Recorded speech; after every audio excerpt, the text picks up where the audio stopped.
Hello, this is Avish Parashar from SpeakingExpert.com. Something happened recently that made me think about the idea of how important titles are. There's this blog that I read regularly, and it's for authors, nonfiction and fiction both. And the guy, he wrote some great articles on there about independent publishing and all this cool stuff. Well, he went through this period where he needed some of his author buddies to write some guest posts because he was going to be busy. Well, he got so many submissions from his author buddies that he just posted these guest posts for like a month and a half. And that's great. I love getting different perspectives. The problem was every single one of the titles of those blog posts was guest post by so-and-so, or a guest post by John Stevenson, or a guest post by Jill Smith, or whatever their names were. And I'm the type of person who kind of skims. I got a blog reader probably like you, and I go through my feeds. If the title isn't interesting, I'm not going to click through.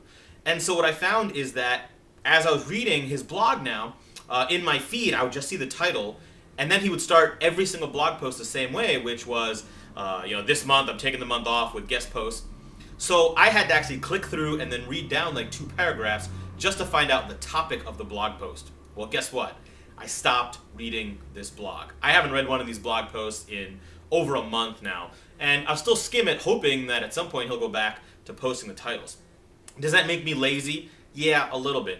But that's how our audiences, our customers, our prospects are. They don't want to have to dig through to figure things out. So as you build your speaking business, realize the importance of titles. Your title is going to be one of the first things a prospect sees. It's going to be the first thing that a conference goer sees. Now, the title is important for a few reasons. Number 1, marketing. On your website, you're going to list the title of your program. Well, if the title jumps out, then the prospect's going to want to read some more. If the title sounds boring, they may skim. There's a good chance they'll just surf on to the next speaker. Number 2, when you go to a conference, when you're presenting, they'll put your session right up in the brochure. Well, unless you're doing one of the main keynote spots where everyone goes to regardless, you'll probably be in a breakout session where you're up against multiple other presenters. And if your title doesn't sound great, people are not going to be enticed to come. And that could be the difference between having a breakout session where people are falling out the door to see you versus having a smattering of like 10 people in a room that can hold 100. So titles are critically important. Take a look at yours and make sure that they are not too boring, like my friend or the blogger who wrote a guest post by, but also make sure they're not too unique where people can't read it and then don't know what it means. A great formula is very short, eye-catching title, interesting explanatory subtitle.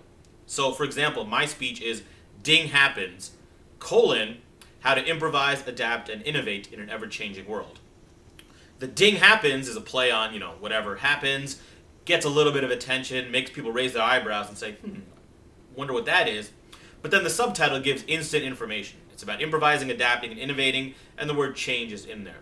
So, as you go through the world, look at titles that jump out to you and see how they draw you in, create mystery, but still give you a sense. And then take a look at all of your titles and make sure you're not shooting yourself in the foot by having a title that's too boring or too obscure. Thanks for listening. This was Avish Parashar from SpeakingExpert.com. For more videos, blog posts, articles, tips, as well as the free report, 7 Steps to Getting Your Paid Speaking Work in the Next 90 Days, be sure to visit SpeakingExpert.com.